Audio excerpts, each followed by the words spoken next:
작은 서점.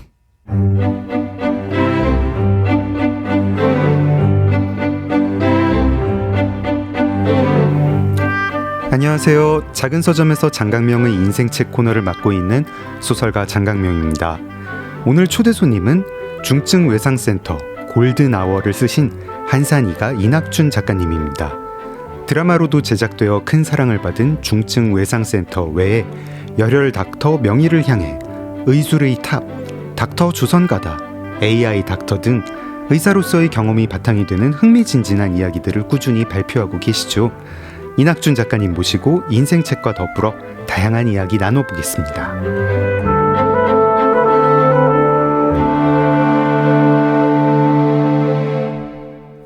작가님 안녕하세요. 아유, 안녕하세요. 네, 오랜만입니다. 이거 몇 년 만에 뵈는 것 같은데. 제가 독서 팟캐스트 진행할 때 그때 한번 모셨고, 예, 그다음에 저희가 진짜 옛날에 그거는. 그 진짜 옛날이고, 그다음에 저희가 무슨 행사 같이 했었죠. 맞아요. 성수동에서 행사할 네. 때 4년 정도 네. 된 것 같은데. 서로 책 추천하는 행사였는데, 네. 오늘은 이제 작가님의 추천하시는 책을 제가 그냥 귀담아 듣는 그런 날입니다. 아, 예, 그러게요. 부담이 되는데. 저희 청취자분들 중에 작가님 모르는 사람이 없겠지만 그래도 한번 자기소개 부탁드릴게요. 네. 네, 안녕하세요. 저는 한산이가라는 필명으로 웹소설을 쓰고 있고, 이제 닥터 프렌즈라는 의학 전문 유튜브 채널 운영하고 있는 이비인후과 전문의 이낙주입니다. 반갑습니다. 의사이자 웹소설 작가로 이제 되게 유명하신데, 그 지금 이제 의사 일은 더 안 하시는 걸로 알고 있습니다. 예, 그쵸? 꽤 됐습니다. 진료 안 한 지는 한 6년, 만으로도 6년 정도 된 것 같아요. 네. 근데 어떤 인터뷰를 보니까 뭐 웹소설로 뭐 연봉을 의사로서 벌 때 수입의 뭐 몇 배가 되면 그만두겠다, 뭐 이런 계획을 하셨었는데 그걸 달성해가지고 그만두신 건가요? 그거는 이제 하도 많은 분들이 저한테 이제 네. 전업 작가 하고 싶잖아요, 사실. 네. 경험하시는 분들이 물어보면은 네. 아무래도 전업은 제가 해보니까 좀 불안정한 게 있으니까 네. 지금 버시는 돈의 3배를 버실 때 전업 작가를 고려하시는 게 좋겠다라고 말씀을 드린 건데, 그게 이제 약간 제 과거랑 섞여서 의사 연봉의 3배가 됐을 때 관뒀다 이렇게 된 건데, 그건 아니고, 저는 사실은 제 작품이 이제 웹툰이 되면서 네. 웹소설 자체로는 생명력이 좀 짧아요, 웹소설은. 왜냐면 저희는 장르고. 네. 지금 순간의 재미를 추구하는 작품들이 대부분이고, 저는 이제 그런 작품을 썼다고 생각을 하는데, 이게 웹툰이 되면은 웹툰은 어찌됐건 제작되고 생산되는 데만도 시간이 오래 걸리고, 네. 같은 내용을 다루는데 몇 년이 걸리니까, 이러면 앞으로 몇 년은 꾸준히 나한테 수입이 있겠구나라고 생각을 해서 이제 전업 작가가 된 거죠, 저는. 수치상으로 뭐가 되지는 않았고, 물론 이제 하다 보니 제가 말했던 기준을 나중에 채우긴 했지만 뭐 네. 처음부터 그렇게 하지는 않았습니다.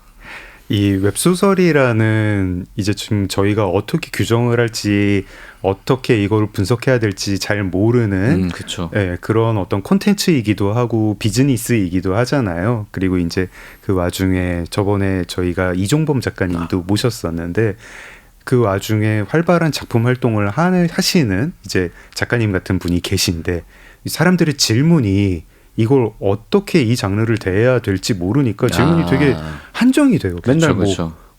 벌이가 얼마입니까? 뭐 그리고 이제 의사가 소설을 썼다라고 할 때 저희가 물어볼 수 있는 게 되게 많은데, 그쵸. 늘 수입은 의사 수입과 어떻게 좀 그런 거 답답하시진 않으셨나요? 근데 그게 저는 유튜브가 처음 떠오를 때 맥락하고 되게 비슷한 것 같아요. 유튜브도 진짜. 그러니까 크리에이터를 처음에 네. 이렇게 인터뷰를 하거나 했던 질문들이 네. 항상 유튜브 하면 얼마 버나요? 유튜브 하면 이제 언제 전업 유튜버가 될 수 있나요? 이런 네. 질문들을 많이 하셨는데, 네. 사실 유튜브는 그 안에 거의 모든 콘텐츠가 담겨 있잖아요. 그렇죠. 그러니까 저도 유튜브를 하고 뭐 다른 분도 유튜브를 하는데, 그렇다고 둘이 같은 걸 하는 건 아니거든요. 네. 그래서 약간의 그 웹소설도, 웹소설이라는 단어에 대한 정의 자체가 지금 완전하지가 않다 보니, 네. 이게 뭐냐라고 물어보시면은 저같이 현업에 있는 작가들도 다 다르게 말할 거예요, 아마. 네. 누가 정한 건 아니니까. 뭐 가장 쉽게 말하면 그냥 웹으로 서비스되는 소설? 근데 들어가 보면은 문단에 있는 소설하고는 아예 다른 소설들만 있단 말이에요, 지금은. 이게 얼마나 다른 건지도 모르겠고 사실 뭐 웹으로 서비스 되는 소설이라는 게 그 전에 뭐 인터넷 소설이라고 불렀던 그쵸. PC 통신에도 있었죠. 귀현이 뭐 이런 작가님들의 소설도 있었고 오늘 저희도 뭐 좀 얘기를 할 것 같고 뭐 그리고 뭐 일반 지금 종이책으로 나오는 단행본들도 사실 뷰어에 따라 가지고 웹 형태로 볼 수 있는 것들이 있지 않습니까? 네. 사실 이북도 뭐 어떻게 보면은 그쵸. 웹으로 서비스된 소설이긴 하죠. 그 이북 뷰어 중에 바로 보기 뭐 이렇게 하면 웹 상태로 볼 수 있는 것도 쓱 있고요. 보면 되니까 또. 네. 그래서 저는 가장 큰 차이가 뭐냐고 생각하냐면 네. 전 이 질문지를 받았을 때 생각했는데 네. 소설가, 그러니까 기존 문단에 있으셨던 소설가들이 소설에 대해서 질문할 때 네. 주제라는 말을 되게 많이 씁니다. 이 소설은 주제가 뭔가요? 네. 근데 웹소설은 주제가 없어도 됩니다. 아니 사실은 네. 없는 게 더 많을 거예요. 저도 주제를 생각하고 글을 쓰진 않거든요. 그냥 저는 이게 재밌을까? 그리고 이 장면을 독자들이 보고 싶어 할까? 이거에 대해서 고민을 하지 내 소설이 어떤 주제를 담아야 된다라는 생각을 배제한다고까지는 아니겠지만 네. 아주 후순위로 밀리는 게 일단은 웹소설의 특징일 것 같습니다. 소설 중에서도 뭐 그전에 대중소설이라고 부르던 분야, 엔터테인먼트 소설이라고 부르는 분야 이거하고도 조금 다른가요? 이거를 대중소설을 어디까지 잡아야 될지 모르겠는데 지금 우리나라의 웹소설만 놓고 보면은 네. 사실 웹소설이 어떻게 탄생을 했는지를 좀 봐야 되거든요. 역사를. 네. 옛날에 우리 대여점 엄청 많았잖아요. 대여점 많았죠. 대여점이 사실은 우리나라 장르 소설의 전성기를 이끌었다고 저는 보거든요. 그렇죠. 오히려 왜냐면은 잘 쓴 글은 그러니까 재미있는 소설은 나오면은 뭐 전국에 대여점이 몇만 개는 있으니까 네. 일단 몇만 부는 팔고 시작을 하는 거고 처음 찍자마자 뭐 2만 부, 3만 부를 찍는다고 했었죠. 찍고, 그리고 예를 들어서 뭐 이런 작품들. 그렇죠. 네. 묵향은 더 찍죠. 왜냐면 묵향은 네. 나오면은 여러 명이 찾으니까 막 두세 권씩 살 테고 한 대여소에서 여러 지를 막 구입을 했었죠. 몇만 부씩 팔리던 게 이제 갑자기 대여점이 법이 바뀌면서 네. 이제 자취를 감추게 됐고 그러면서 사실 장르 소설은 갈 곳을 잃었거든요. 네. 이게 서점으로 팔리는 글은 아니었으니까. 네. 그래서 한 10몇 년 정도 명맥이 끊겼는데 그 사이에 웹툰이라는 게 나와서 네. 돈을 벌기 시작하고 쿠키 서비스, 그러니까 유료 서비스가 되고 웹소설은 그 후에 편당 결제를 도입하거든요. 네. 그러면서 다시 약동하기 시작한 거라서 저희는 장르에서도 메이저 장르로 시작을 했습니다. 이전 나머지 장르는 다 죽었고 이미 왜냐면 작가들이 다 사라졌으니까. 네. 그나마 명맥을 유지한 게 판타지랑 무협이니까 네. 판타지 무협으로 다시 부활을 한 거예요. 네. 이 두 덩어리 그 다음에 얘네들이 조금씩 독자가 늘어나면서 제가 쓰는 현대 판타지, 뭐 대체 역사물 이런 애들이 붙은 건데 아직 못 붙은 애들도 있죠. 미스터리, 스릴러, 뭐 추리물 이런 네. 것들은 아직 못 붙었습니다. 네. 그러니까 대중소설과의 차이는 아직 이게 부활이 안 된 걸 수도 있고 모든 게 어쩌면 영영 안 될 수도 있고. 약간 그 웹소설을 보는 방식이 이제 편당 결제다 보니까 추리소설이라는 형식이랑은 좀 안 맞는 거 아닌가 약간 그쵸. 이런 생각도 조금 들고요. 뭐 넬레 노이하우스 같은 작가가 쓰는 추리소설은 네. 트릭이나 이런 거보다는 인물관계도에서 나오는 거기서 이제 보고 또 단행본은 어떻게 보면 이제 답답하게 만드는 구간이 좀 더 길어도 단행본이니까 보는데 그 넬레 노이하우스도 백설공주에게 네. 죽음을 그 타우루스 시리즈인가요? 중간까지는 답답하잖아요. 네. 아씨 얘 범인 아닌 것 같은데 계속 이렇게 되잖아요. 근데 그런 걸 하기에 웹소설은 호흡이 굉장히 짧기 때문에 유리하진 않죠. 쉽지는 않을 것 같아요. 지금 아마 청취자분들 중에 웹소설에 익숙하지 않은 분들은 조금 갑자기 저희가 시작하자마자 슉 들어갔기 때문에 조금 당황하실 수도 있을 텐데 저는 이런 말씀을 들은 기회가 너무 귀한 것 같습니다.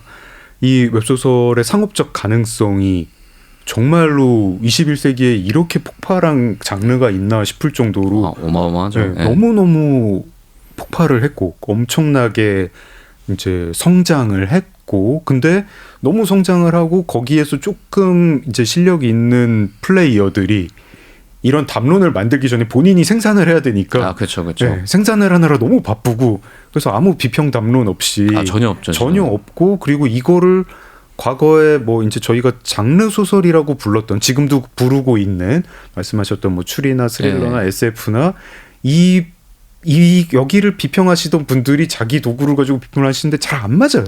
이거는 네. 엄청 안 맞죠. 안 맞아요. 전혀 다른 도구를 대여소에서 사용하고 보던 책이랑 그 넬렌 웨이하우스의 책이 다른 책이에요. 그렇죠, 그렇죠. 네. 전혀 다른 책이죠, 네, 사실은. 전혀 다른 책인데 왠지 그분들한테 맡기면 분석이 될 줄 알고 뭐 그분들이 이제 분석하는 게 좀 있었고 하다 보니까 이런 이제 웹소설이 도대체 뭐야라고 할 때 저희가 얘기 나누는 담론이 되게 얕아서 얼마 벌어? 시장 규모 얼마야?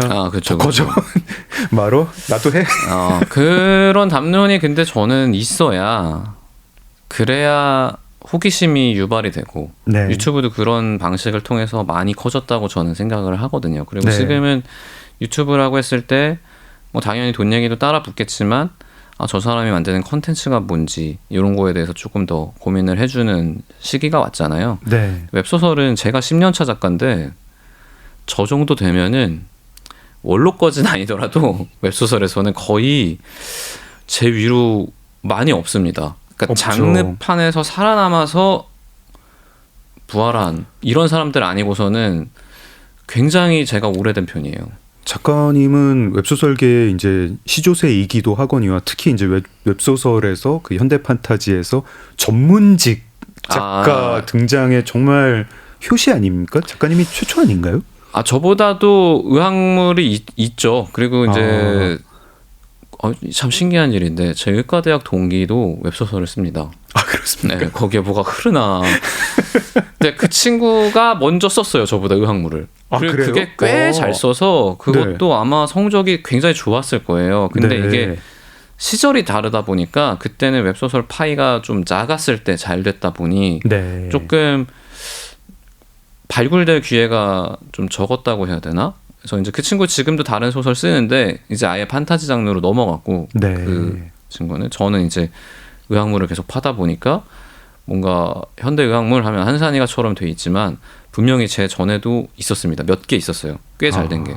근데 이제 아주 최초는 아니더라도 사실상 저희가 이제 상업적으로 대중적으로 된 대중적으로 두각을 그리고 지금 이제 그 전문직 직군의 웹소설 작가 그리고 거의 그 바탕으로 한 현대 판타지가 이제 거대한 장르인데 꽤 커졌죠. 네, 거기에 시초라고 해도 뭐 작가님은 어떻게 생각하실지 모르지만 다들 한산이가 작가님이 최초지라고 생각할 것 같습니다. 네이버 웹툰에선 또 제가 웹툰으로는 처음이었으니까 아마 그렇게 생각하시는 분들이 많을 거예요. 근데 뭐 저도 친구랑 얘기하다 보면은 사실은 먼저 썼는데 이렇게 됐네. 약간 이런 게 있죠.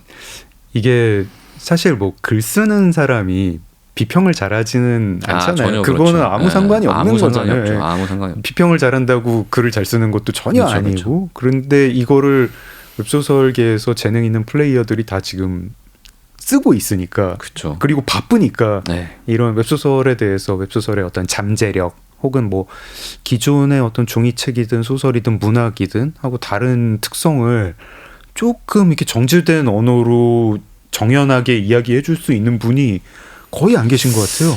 지금은 시도는 있는 것 같은데 아직은 없는 것 같습니다. 근데 뭐 조금 이제 어떤 매체가 생겼다가 사라지기도 하고 예. 뭐 그랬었는데 그 매체가 그렇게 뭐 막 깊이 있게 들어가는 것 그리고 같지는 영향력을 않았습니다. 행사하기도 어렵고 근데 한 가지 단언할 수 있는 거는 이게 사실 10년밖에 안 됐고 그 다음에 이제 갑자기 올라온 장르다 보니까 저는 또 제가 몸을 담고 있으니까 불안감이 있어요. 이게 이렇게 하다가 흐지부지 될 수도 있지 않을까라는 생각이 들거든요. 네. 그런데 꼭 한두 달에 한 번씩 백마탄 초인 같은 작품이 나옵니다. 야, 어떻게 이렇게 쓰지? 약간 뭐 저는 도태되더라도 이 시장은 도태되지 않겠구나. 이거는 계속 잘 쓰는 사람이 나오는구나라는 거는 한 가지 확실한데 말씀하신 대로 그거를 잘 큐레이션해서 아주 정제된 언어와 세련된 매너로 더 많은 대중들한테 이렇게 소개를 해줄 수 있는 사람이 있으면 너무 좋을 것 같은데 지금까지는 뭐 없죠. 단순히 뭐 작품 추천이 아니라 여기에 잠재력 또 또 많은 사람들이 쉽게 자기 얘기를 할 수 있는 플랫폼이기도 하고 그렇죠. 예, 또 이제 뭐 글 읽는 거를 소설에 이제 글자가 많이 어려워지는 시대이기도 하니까 그런데 쉽게 다가갈 수 있는 매체이기도 하고 여기에 잠재력이라든가 어떤 비전에 따라서 뭐 이렇게 다른 분야 뭐 예를 들어서 뭐 정부가 뭐 지원을 한다 그래도 어디를 지원해야 될지 잘 모르는 뭐 이런 분야인데 지금 그거를 제 생각에 그런 거를 그래도 정연하게 말씀해 주시는 분이 이종범 작가님이랑 작가님. 이종범 작가님이 잘하죠. 제가 정부기관에 말할 때 항상 이렇게 말합니다. 선생님들 듄, 해리포터, 왕좌의 게임, 반지의 제왕 모두 소설이 원작입니다. 오늘 아무튼 한산이가 작가님의 이낙준 작가님의 인생책 얘기를 하면서 뭐 웹소설 이야기도 좀 들어보고 네네. 더 크게는 픽션이란 뭔가 얘기도 해보고 그런 시간 가져보겠습니다. 저희가 오프닝에서 시간을 많이 이렇게 한 관계로 작가님에 대해서 굉장히 사실 사람들이 궁금해하는 게 많은데요. 하나만 여쭤보자. 네. 제가 이 직전에 작가님의 웹소설 작법서를 읽었거든요. 웹소설의 신을 읽었는데 되게 형식 자체도 웹소설이더라고요. 맞아요. 웹소설로 썼습니다. 네. 그래가지고 그 웹소설의 신이 등장해서 작가 지망생에게 여러 가지를 가르쳐 주는데 그렇죠. 네, 웹소설 판의 규칙이라든가 웹소설의 문법 이런 걸 가르쳐 주는데 거기에 예시로 한산이가 작가가 장주 등장을 맞습니다. 합니다. 근데 한산이가 작가의 단점을 굉장히 가혹하게 비판을 하셨더라고요. 네. 이런 거 이렇게 자기의 단점이 잘 보이나요? 그러니까 보려고 노력을 하지 않으면 좀 잘못된 길을 갈 때 아무도 알려주지 않는 시점이 있는 것 같아요. 그러니까 제가 이걸 언제 생각했냐면 작가 생활을 처음 했을 때는 제가 이제 뭐 내 거 좀 봐줘 그러면 되게 신랄하게 비판을 하잖아요. 사실 동료 작가들이. 왜냐면 이제 이거 어떻게 보면 허가를 해준 너 내가 죽여도 된다고 한 거다. 약간 이렇게 된 거잖아요. 사실은 비평이라는 게 그렇잖아요. 웹소설계는 더 가혹하다고 들었습니다. 네, 장난 아니거든요, 진짜. 그렇게 했는데 제가 이제 중증외상센터가 터지고 AI 닥터가 터지니까 이 두 작품이 항상 뒤에 있는 거예요. 그래서 함부로 이제 비판하기 어려운 존재가 되셨군요. 내가 쓴 소설 어때? 그러면은 읽을 때 애매하게 느낄 수 있을 것 같은데 지금 쓴 게. 근데 출판사 대표도 그래도 이 사람이 이렇게 두 개를 성공시켰는데 이게 어디서 먹히는 거 아닌가 이런 생각을 하는 것 같고 그래서 피드백이 언젠가부터는 이제 거의 칭찬으로 도배가 되면서 이거 내가 신뢰할 수가 없다. 그래서 이제 그때부터는 제가 저를 좀 보려고 노력을 하고 근데 또 굳이 노력을 안 하더라도 워낙 잘 쓰는 작가들이 많은 판이다 보니까 그리고 그런 작가들이 계속 나오니까요. 보다 보면 이거 내가 흉내도 못할 이건 재주다. 이런 캐릭터는 내가 못 만들겠다. 이런 서사는 내가 못하겠다. 이런 묘사는 못하겠다. 이런 것들이 되게 많이 나오거든요. 보다 보면은 그럼 나는 저런 건 못하는 사람이야. 나는 뭘 잘해서 뭘 어필해야 될까. 이런 걸 보다 보면은 단점을 좀 그래도 찾게 되죠. 뭐 마음 아픈 일일 수도 있지만 그걸 인지를 해야 쓸데없는 짓을 안 하게 되고 내가 못하는 장르를 굳이 건드리지 않게 되니까 매번 점검을 좀 하려고 하는 편입니다. 웹소설의 신에서요. 이 머릿말에서 작가님이 스스로를 웹소설 전도사라고 소개를 하세요. 근데 그 이유가 듣고 보니까 맞다 이런 생각도 했고 이유를 듣기 전에는 왜 웹소설을 전도해야 되지? 이런 생각도 했거든요. 좀 소개 부탁드립니다. 근데 이게 작법을 쓰고 제가 작법서 홍보를 잘 안 하는 이유가 있어요. 요새 생각이 몇 년 사이에 많이 바뀌더라고요. 그러니까 제가 이때는 웹소설 시장 자체도 문턱이 되게 낮다고 생각했어요. 그러니까 누구라도 너가 이야기를 좋아하는 사람이었으면 분명히 자기가 하고 싶은 이야기가 있을 수밖에 없거든요. 물론 이제 사회생활을 한다거나 다른 것들에 지쳐서 이 이야기가 모호해지거나 혹은 이제 현실적인 것들로 오염이 될 수도 있겠죠. 아마 잘 생각해 보시면 자기 전에 했던 공상 아예 안 하는 사람도 있지만 공상을 하는 사람들은 나이가 들수록 그 공상의 종류가 조금씩 바뀐다는 걸 느끼실 거예요. 뭐 이렇게 좀 학교 다닐 때는 이렇게 자기를 괴롭혔던 일진 때려주는 공상을 좀 많이 그렇거나 하죠. 혹은 뭐 수학여행 때 뭐 나가서 갑자기 무대를 휘어잡는다거나 그렇죠. 혹은 뭐 갑자기 반에 이쁜 여자 친구가 나를 좋아한다든지 네. 이런 공상을 하고 또 이제 대학생 때는 뭐 저는 이제 무협이랑 판타지 좋아했으니까 무협지에 빙의한다든지 뭐 이런 상상을 많이 하고 이제 의사가 됐을 때는 그래서 중증이랑 맞는 건데 내가 교수님한테 아까 답변을 했으면 어땠을까? 교수님이 여기를 당기라고 하기 전에 먼저 이거 이렇게 하는 거 아닌데요? 그 딱 하면 얼마나 멋있었을까? 이런 이제 상상에서 네. 나왔다면 요새는 또 트럼프가 호르무즈를 맞기 전에 석유 선물을 샀으면 어땠을까? 약간 이게 점점 세속적으로 바뀌어요. 그래서 이제 그런 것들을 이제 좀 걷어내야 하고 싶었던 이야기가 나오긴 하죠. 세계 평화가 오면 어떨까 이런 상상은 별로 안 하시나요? 보통 저에 관한 네. 오로지 저의 그 부귀 영화와 저의 어떤 영달을 위한. 저도 그렇습니다. 네. 왜냐면 세계 평화 이런 거 꿈꾸는 사람 제가 봤을 때 소설 못 씁니다. 그 사람은 소설 못 써요. 진짜요. 개인의 욕망을 되게 잘 맞아요. 알고 그거를 솔직하게 표현을 해야 소설을 쓸 수 있지. 너무 좋은 말이에요. 진짜 욕망. 근데 지극히 개인적인 욕망일수록 글을 쓸 수가 있습니다. 왜냐면 그래야 내가 계속 상상을 할 수가 있거든요. 그런 욕망은 사실 누구나 품고 있는데 이걸 표현할 자리가 없고 그쵸. 사회적 가식도 저희가 떨어야 물론 되고 그렇죠.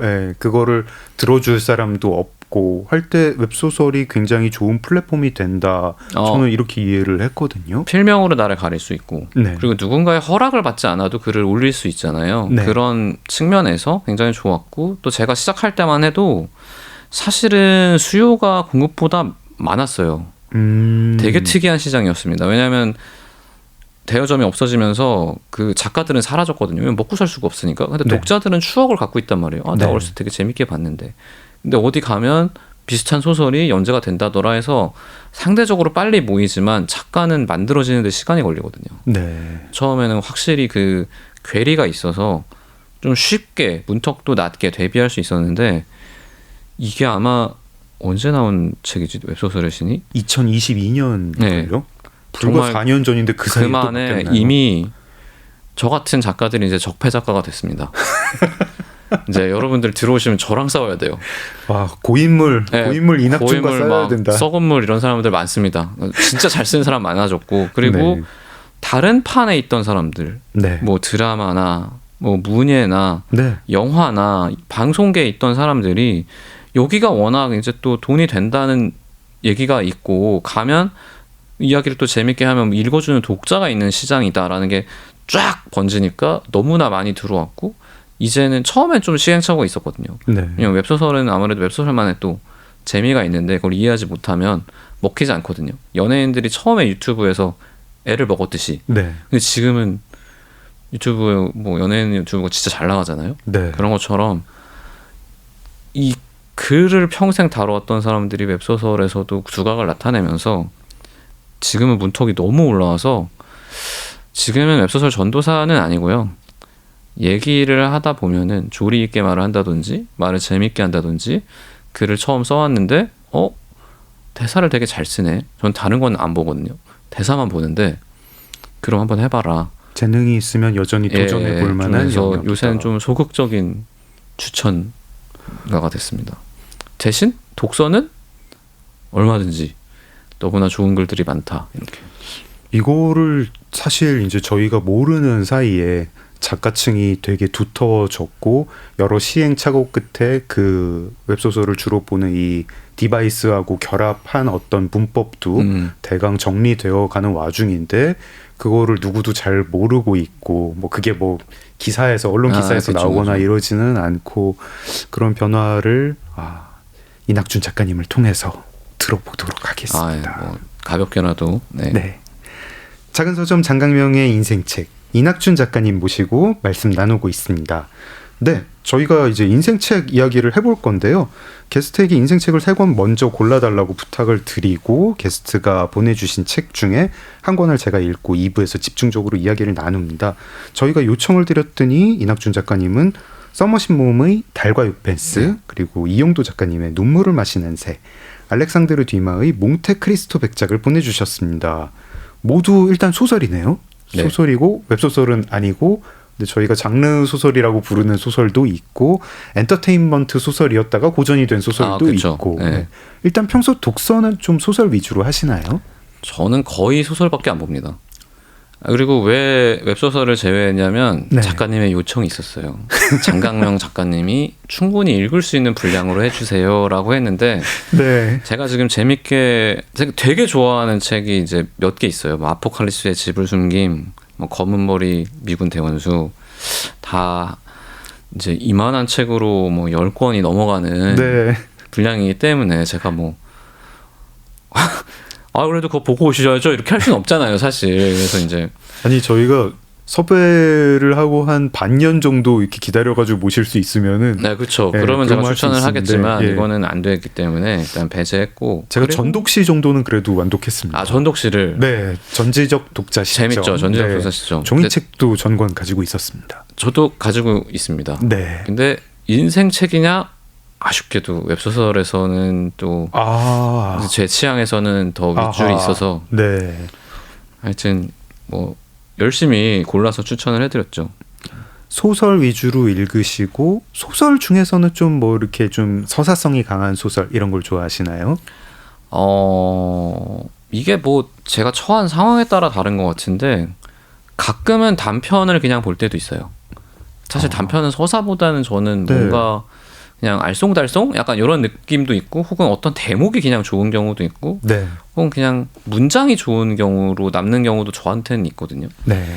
근데 단편도 볼 때가 있고 혹은 이제 뭐 지방 강연을 하고 올라올 때면은 이제 좀 장편이긴 한데 만만한 장편들 있잖아요. 뭐 좀 인간 얇은 실격 뭐. 이런 네. 거 그런 거를 보고 혹은 이제 아주 시간이 있을 때는 이제 웹소설을 하나 딱 정해서 파고 끝까지 다 보세요.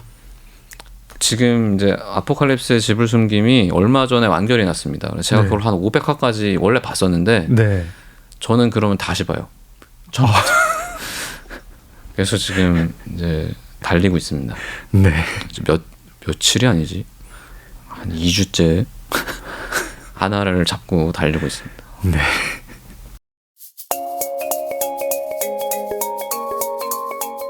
인생을 뒤흔든 한 권의 책. 장강명의 인생책.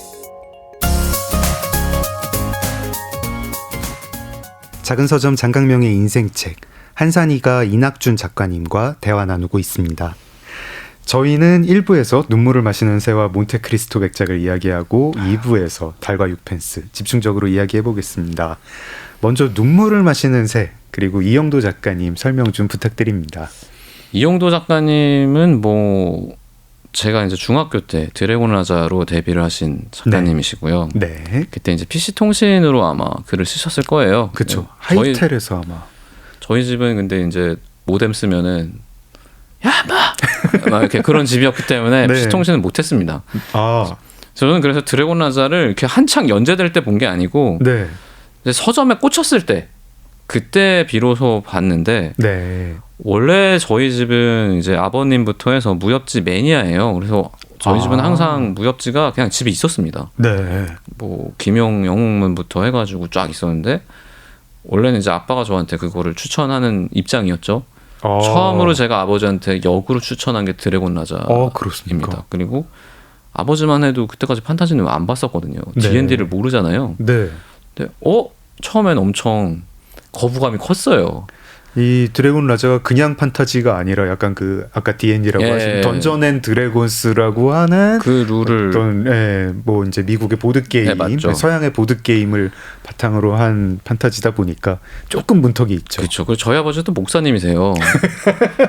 시대가 다르긴 한데 한 60, 70년대만 해도 네. 드래곤 던전 앤 드래곤이 막 이거 악마의 게임이다 이런 얘기를 들었던 적도 있기 때문에 네. 허들이 있었겠지만 이제 결국에는 극복을 하고 네. 되게 재밌게 봐서 둘이 많은 얘기를 했었거든요. 판타지에 네. 대해서.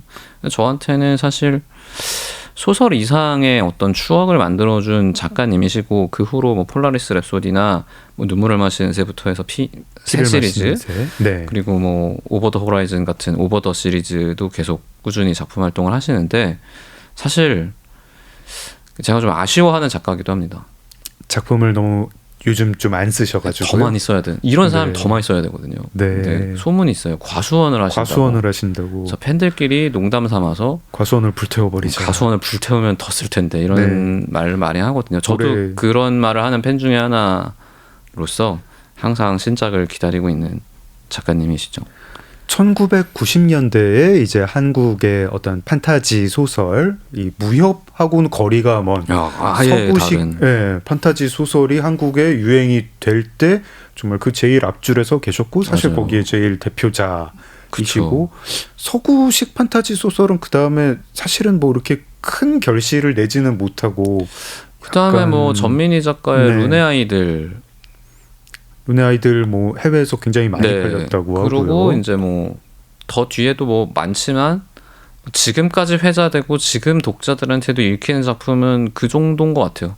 드래곤 라자, 뭐 눈을 마시는 새, 그리고 전민희 작가님 글들. 네. 그러면은 이미 눈물을 마시는 새를 읽을 때에는 이영도 작가님의 팬이셨군요. 아 근데 사실은 네. 폴라리스 랩소디까지 보고 눈물을 마시는 새는 안 봤습니다. 그때는 네. 제가 이제 더 자극적인 도파민에 이제 절여졌을 때거든요. 왜냐면 이제 중학교 때 또 질풍노도의 시기고 네. 제가 만화책도 너무 좋아하거든요. 네. 만화책도 보고 하다 보면은 그때 나왔던 대여존 소설들이 뭐 황제의 검이나 이런 거 보면은 막 깨달음에 그게 달라요. 그냥 주인공이 너무 세.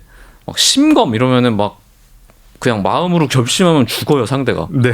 그런 거 보다가 눈물을 마시는 새를 보면은 좀 이게 세계관도 너무 복잡하고 처음에 이게 눈에 안 들어오는 거예요. 네. 그래서 이걸 안 봤었습니다. 이영도 작가님이 아마 이제 드래곤 라자 때 왜 서양 기반으로 판타지를 썼을까 이런 좀 자기 반성 같은 게 있으셨던 것 같아요. 그래가지고 되게 그래서 낯선 아마 독자적인 걸 만드신 것 같은데 굉장히 낯선 동양 기반 한국 설화도 좀 많이 반영이 된 것 같은 그런 판타지 세계를 여셨고 또 주제도 약간 그때부터 이제 심오하게 들어가셔가지고 맞아요. 피를 마시는 새쯤 되면 이제 그건 아직도 못 봤습니다. 네, 저도 사실 보다 말았습니다. 조금 어렵더라고요. 엔터테인먼트 소설은 아닌 것 같은 그런 그거를 느낌이고. 이종범 작가가 그렇게 좋아합니다. 역시 이종범 작가님 골 아픈 사람이에요. 깊으시군요. 네. 저희는 하지만 저희뿐 아니라 많은 사람이 대표작으로 눈물을 마시는 새를 맞습니다. 꼽고 있죠. 그럼 눈물을 마시는 새는 언제 접하셨나요? 이거는 제가 웹소설 작가가 되고 난 다음인데 비교적 최근에 얼마 안 됐습니다. 네. 이종범 작가랑 이제 친해지고 난 다음에 둘이서 이제 작가가 되고 나면은 서로 깔 때가 있잖아요.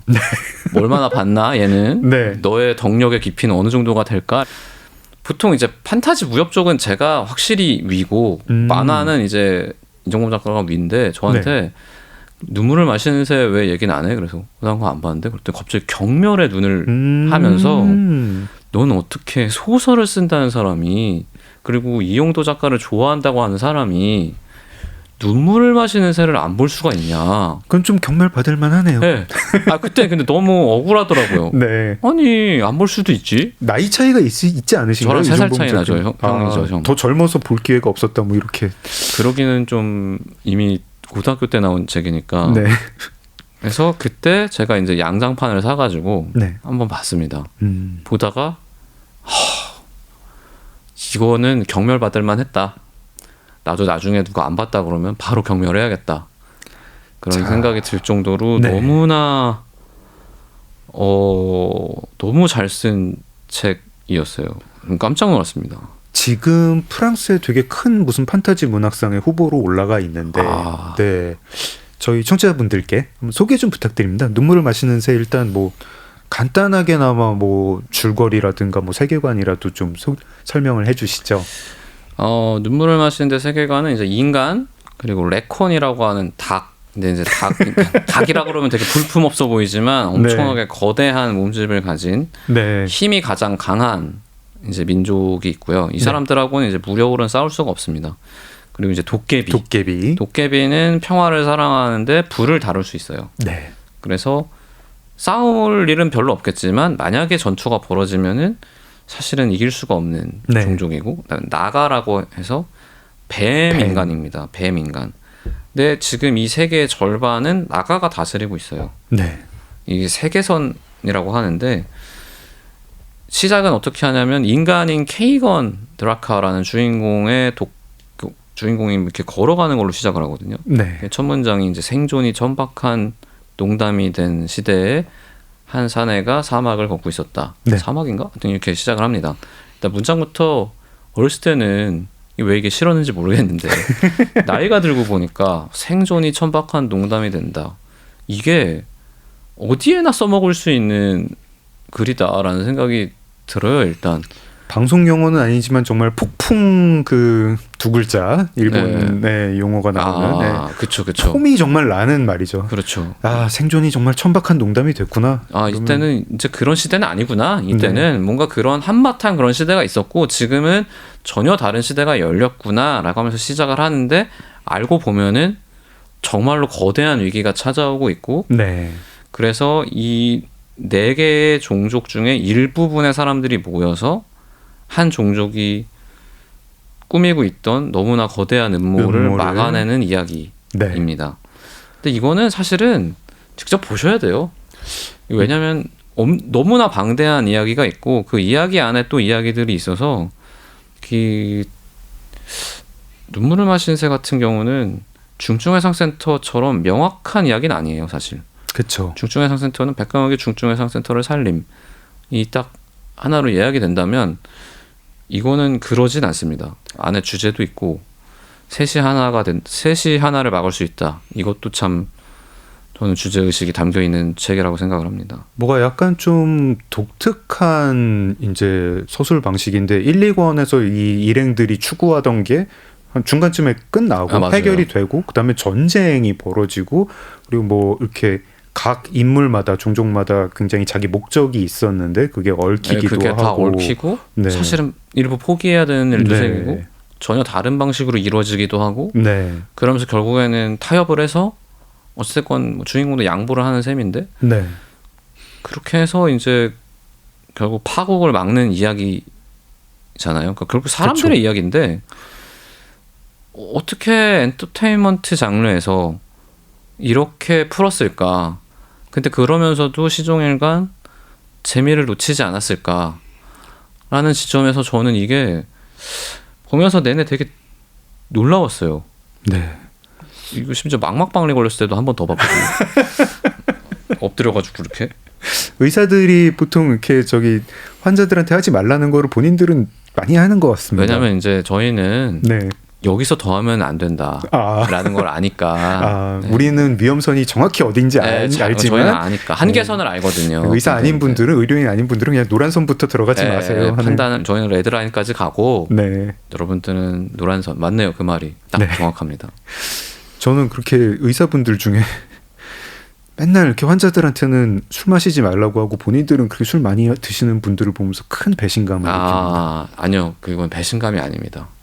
환자들이 마실 술을 본인이 다 먹어서 없애버려야겠다. 이런 숭고한 희생. 별로 즐겁지도 않은데 먹는 친구들이 있어요. 그렇군요. 즐겁지도 않은데 억지. 네, 그냥 억지로 그냥 계속 먹어요. 휴머니즘. 네. 네. 저는 이제 눈물을 마시는 새를 생각할 때 저도 사실 요약을 잘 못하겠고. 이건 요약이 잘 안 되더라고요. 이걸 어떻게 썼지? 이런 생각을 나중에 이제 많이 했어요. 분명히 아마 반지의 제왕, 반지 전쟁의 영향을 받았을 것 같고, 그러니까 그 영향을 뭐 직접적으로 뭘 가져왔다는 게 아니라 일단 그런 이야기의 어떤 4가지 종족이 있다. 뭐 요정, 뭐 반지의 제왕의 그 드워프, 호빗이라고, 호빗, 드워프, 뭐 인간, 요정, 요정 이런 4가지 종족이 있고, 그 다음에 세상이 뭔가 끝나가는 시기에 그쵸. 거대한 모험을 요거를 막으려고 몇 명이 각 종족 대표가 모였다. 요 정도까지는 아마 반지의 제왕에서 반지전쟁 시리즈에서 가져오신 것 같고, 이용도 작가님이 야심이 있으셔가지고 내가 그걸 되게 오리지널리티를 가지고 한국판으로 써보겠다. 진짜 대단한 것 같아요. 네, 그런 것까지는 생각이 들고, 이후에 이걸 어떻게 이렇게 합을 잘 맞추시면서 되게 매력적인 그쵸. 이게 정말 너무 어려운 시도고 주인공이 사실 끔찍한 짓을 하는데 그것조차도 설득력이 있게 만들고, 나가라는 종족도 굉장히 끔찍한 종족인데 나가 중에서도 또 있고. 뭐 그럴 수 있을 것 같은데, 그리고 이나가 너무 멋있는데 이렇게 생각을 하게 만드는 게 그리고 종족 간의 밸런스도 너무 잘 지키고, 그러니까 너무나 강한 점이 있으면 약점이 명확하게 있고 네. 이런 것들도 굉장히 잘 배합이 돼 있어서 정말 이거 쓰는데 얼마나 시간이 걸렸을까, 기획하는 데는 얼마나 걸렸을까 이런 생각도 들죠. 저희가 이렇게 세계관이 큰 소설을 보통 잘 못 보다 보니까 이런 소설을 읽으면 진짜 웅장해지는 아 맞아요. 네, 가슴이 웅장해지는 그러면서 느낌이 이제 들고 속으로 그런 생각도 들죠. 나도 죽기 전에 이런 거 하나 쓰긴 해야 되는데 눈마새 같은 거 쓰고 죽으면은 보람 있죠. 네, 보람 그 정도면은 뭐 제가 예전에 어떤 웹소설 작가님이랑 얘기를 하다가 요런 얘기를 한번 들어봤습니다. 사실 이제 신송 작가님 예, 신종 작가님 이야기인데 지금 이제 PC통신에서 이용도 작가님이 글 쓸 때의 환경이랑 현재 웹소설 플랫폼 환경은 매우 다르다. 그리고 아마 눈물을 마시는 새나 퇴마록 같은 소설은 퇴마록은 모르겠고 눈물을 마시는 새 같은 소설은 웹소설 플랫폼에서 그렇게 성공할지 장담할 수는 없다. 아하.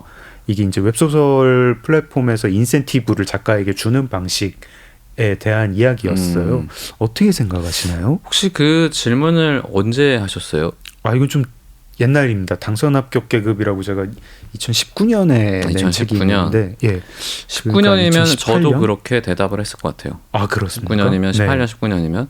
근데 그 사이에 무슨 일이 벌어졌냐면 네. 2019년도 아니네요. 2016년. 16년. 예. 그 사이에 전독 씨가 큰 일을 했습니다. 그쵸. 네. 전독 씨가 웹툰이 됐거든요. 네. 그러면서 웹툰에 있던 방대한 독자를 깔때기처럼 웹소설로 끌어들이는 역할을 했어요.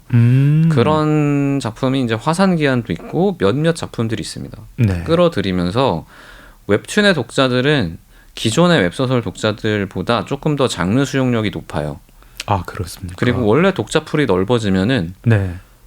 선택의 폭이 늘어나는 거랑 똑같잖아요. 그러니까 네. 인구가 많은 나라는 조금 더 마이너한 장르도 작가들이 먹고 살 수 있잖아요. 임계점을 넘어야 되는데 네. 인구가 많으면 그걸 넘길 수 있으니까 네. 웹소설에서도 똑같은 일이 벌어져가지고 임계를 넘어서는 애들이 나와요. 이제 조금 마이너한 장르에서도 SF에서 나옵니다. 이제 양질 전환이 그렇죠. 이루어졌군요. 그게 딱 벌어지는데 그게 벌어진 이후 지금이라면 눈물을 마시는 새 정도면 뭐 화산기한이나 이렇게 막 엄청난 조회수를 갖진 않겠지만 그래도 대박이라는 소리를 들을 정도의 흥행은 거의 보장이 돼 있다고 저는 생각을 합니다. 장르가 독특해서 눈물을 마시는 새가 이제 좀 앞부분에 좀 읽는데 어려움이 네. 있고요. 세계관이 좀 복잡한 것도 있고요. 근데 그거 말고 이제 저희가 여전히 적당한 비평 용어가 없어가지고 사이다와 고구마라고 부르는 그 이제 웹소설 독자들이 원하는 것과 이 작품 내의 어떤 완성도를 위해 필요한 그런 것들이 있잖아요. 근데 이게 굉장히 웹소설은 호흡이 되게 짧다. 그렇죠. 탁탁탁탁탁 네. 치고 나가는 작품들이 있죠. 네. 그리고 상당히 어떤 이게 좀 약간 기계적으로 배분이 되어야 될 필요도 있고 편당 결제를 하다 보니까 그 이탈하는 독자를 막아야 되고 이런 거에 비하면 눈맛에는 좀 호흡이 너무 길지 않느냐. 호흡이 길긴 하죠. 네. 긴데 요새 긴 작품들도 먹히는 애들이 있어요. 그러니까 그렇습니까? 이거 왜 보지? 이거 어떻게 떴지? 이런 글들이 가끔 있습니다. 네. 그러니까 지금 그만큼 수용력이 있는 거고 오히려 더 유리할 수도 있는 게 이전 시기보다 네. 지금은 웹툰이 만들어질 수 있잖아요. 네. 눈맛의 정도면은 저는 성적과 무관하게 웹툰이 만들어질 될 수 것이고. 있는 작품이라고 생각을 하거든요. 지금 나온다면. 네. 그러면 웹툰을 보고 유입된 독자들이 꽤 있을 것이고 네. 이 사람들이 여러 SNS에서 확대 재생산을 할 거고 그러면 조금씩 더 들어와서 어떻게 보면 되게 센세이션한 작품이 될 수도 있을 거예요. 지금 나오면 오히려. 그러니까 이것도 참 운이랑 연관이 되어 있는데 인터뷰를 한 그 시점에서는 저도 회의적입니다. 그때는 아마 어려웠을 거예요. 네. 지금은 아마도 이 정도면 될 것 같습니다. 왜냐하면 단단한 글들을 원하는 사람들이 또 되게 많아요. 지금 제가 이제 작가님의 설명을 듣다가 드는 생각인데요. 그렇다면 이제 웹소설 시장이라고 할지 이 웹소설이라는 영역이 작가도 이제 야심 있는 작가를 수용할 정도의 뭐 이런저런 되게 새로운 낯선 시도를 하는 작가를 수용할 정도의 이 규모가 되었고 독자들도 성숙해져 가지고 막 그렇게 예전처럼 막 1차원적인 뭐 소원 성취만 원하는 게 아니라 어느 정도 긴 호흡도 감당할 수 있다 이런 독자가 모였다면 앞으로 웹소설에서 뭔가 진짜 정말 작품성 있는 어떤 새로운 소설이 곧 아마 저희가 볼 수 있겠네요. 사실 이게 독자들이 성숙해졌다는 표현도 어울리지 않는 게 이 얄팍한 재미는 좀 질릴 수 있어요. 사이다 고구마 이 단순한 전개는 사실은 금방 질릴 수 있거든요. 네. 그러니까 사실 이게 뭐 서로 성장한다기보다는 독자들이 이걸 질려하는 게 보이니까 작가들이 다른 시도를 하고 네. 그러면 또 이게 한번 먹히다가 또 질리고 또 다른 시도를 하고 그런데 이 다른 시도라는 거는 모두가 같은 방향으로 할 수가 없잖아요. 어떤 작가는 이런 시도를 할 거고 네. 그러면 그냥 가만히 있는데 점점 다양한 방향으로 글들이 나가는 거죠. 근데 마치 진화론처럼 안 먹힌 애들은 도태되고 먹힌 쪽은 살아남고 하면서 조금씩 중간 다양성이 생기는 것처럼 이 웹소설도 잘 보면은 진화는 천천히 벌어지니까 이것도 천천히 벌어지긴 하는데 10년의 시대를 놓고 보면 되게 다양해졌고 저는 지금 되게 자랑스럽게 내놓을 수 있는 작품 배드본 블러드라는 작품이 있다고 생각합니다. 네. 저는 그게 눈마새의 지금 시대의 눈마새라고 생각을 하거든요. 아까 제목이 배드본 블러드라는 SF 하드 SF 소설이에요. 네. 몸 막 갈아 끼우고 네. 그런 사실은 지금 웹소설의 주류 장르는 전혀 아닌 네. 그리고 주인공을 정말 함부로 막 굴리는 작가이기도 하고 네. 근데 그거는 진짜 잘 썼습니다. 사실 그거는 어디 가서 추천해도 먹힐 정도로 그 백수기족이라는 작가가 썼는데 네. 저희 아버지가 이제 그 글을 보고 백수기족 이 자식 이거 만만치 않은 놈이다. 이거 한번 나중에 만나게 되면은 친하게는 지내지 말아라. 나쁜 놈일 것 같다. 왜냐면 네. 그래서 인물을 다루는 방식이 좀 잔인해요. 직접 만나보면 그런 사람은 아닌데 그런 평을 이제 70 가까워지는 할아버지가 할 정도로 굉장히 어떻게 보면 웹소설스럽지 않은 그러니까 기존의 웹소설스럽지 않은 그런데 웹소설의 어떤 방향은 띄고 있는 그런 글이 있습니다.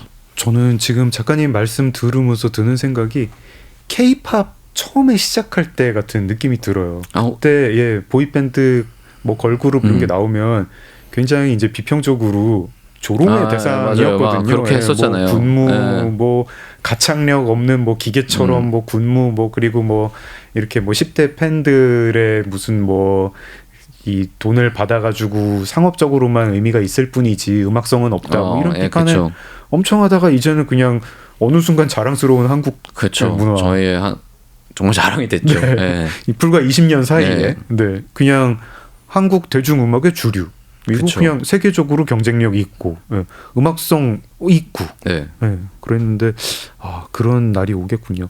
배드본 블러드는 완결이 됐습니까? 완결이 났습니다. 아주 훌륭하게 완결이 났기 때문에 추천을 드릴 수가 있습니다.